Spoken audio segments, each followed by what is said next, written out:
મિત્રો તમે રિસેન્ટલી જોયું હશે શાર્ક ટેન્કમાં માત્ર 18 વર્ષનો સ્ટુડન્ટ ફંડિંગ સિક્યોર કરી ગયો. નો પ્રોપર આઈડિયા, ના પ્રોપર પ્રોડક્ટ, તો પણ કેમ સિલેક્ટ થઈ ગયો? આન્સર સિમ્પલ છે, communication and presentation skill. Idea બહુ બેઝિક હતો પણ પ્રેઝન્ટેશન પાવરફુલ હતો. तुम्हारी communication and confidence is fricking remarkable at this for an 18-year-old. Nikhil Kamat પણ કહે છે કે you must became a good story Taylor.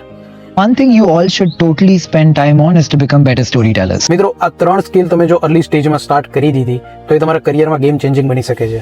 First, start writing. મિત્રો આજે તમે જે પણ કંઈ શીખો એને લખવાનું સ્ટાર્ટ કરો.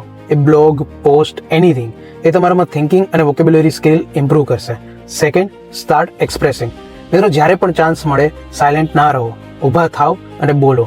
સ્ટાર્ટિંગમાં હાર્ડ લાગશે પણ એ ઓટોમેટિકલી તમારો સ્ટેજ ફિયર દૂર કરશે. Third, meet the new people.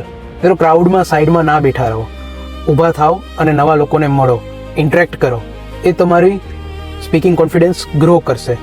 જો મિત્રો લેંગ્વેજ બેરિયર તો પછી આવે છે, પહેલાં તો કોન્ફિડન્સ બિલ્ડ કરવો પડે છે અને તમે આ 3 સ્કિલ ઉપર જો સ્ટાર્ટ કરી દીધું તો પછી તમે કોઈ બી લેંગ્વેજમાં કમ્યુનિકેશન કરી શકો છો.